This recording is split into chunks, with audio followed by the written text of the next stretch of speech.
Hello people, welcome to the video podcast for today. I want to talk to you today about actions speaking louder than words. Now I'm sure you've heard that phrase before, but I wanted to give you a really good example of when this has proved to be true. And then I'll tell you why. When I was on holiday a few months back, seems like a year ago now, in Vegas with my friends, my friend gave me a really good example of how actions speak louder than words.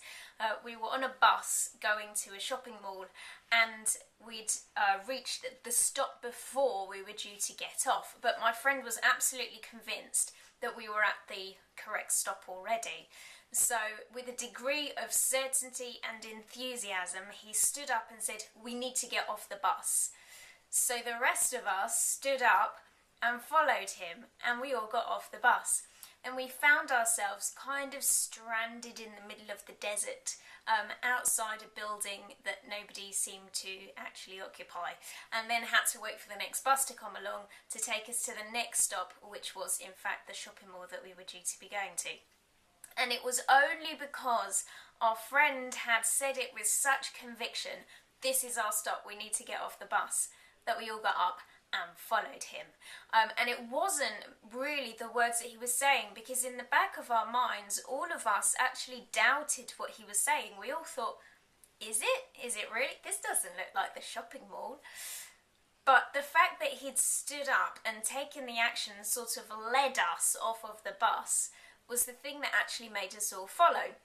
So let me tell you why this happens. This phrase, that actions speak louder than words, doesn't come about by accident. In fact, when we look at our overall communication, we can see, this is a very rough looking pie chart, that it's split into three different areas like this. So the three different areas are words, so the actual words that you say, the tone of voice with which you say them, and your physiology. Okay, those are our three areas there. Now, what we can also see is that our overall communication is divided into these three areas, but that one of these areas is significantly larger than the other two. And this huge area here accounts for 55% of our overall communication. This one here is 38%, and then this small one here is just 7%. And it might surprise you to know, or not, that the 55% is physiology, that the tone of voice is the 38%, and that just 7% of our communication comes from the actual words that we say. So what that tells us is that if we want to help people take positive action, and if we want to look as if we're taking positive action ourselves, it's not about the way that we talk about what we're going to do.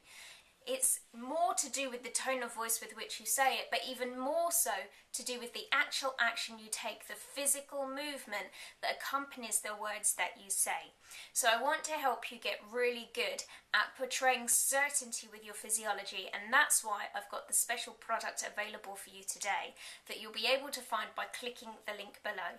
So this is only available to those of you who are subscribed to the video podcast. Remember that in order to subscribe, there's only one way in which you can do it, and that is to send an email to gemma@peoplebuilding.co.uk, pop the words video podcast in the subject line, and then you'll be signed up receiving the video podcast directly to your inbox every other week. And as a result, you will also get the link to the special product that accompanies each show. Meanwhile, I look forward to speaking to you in a couple of weeks' time.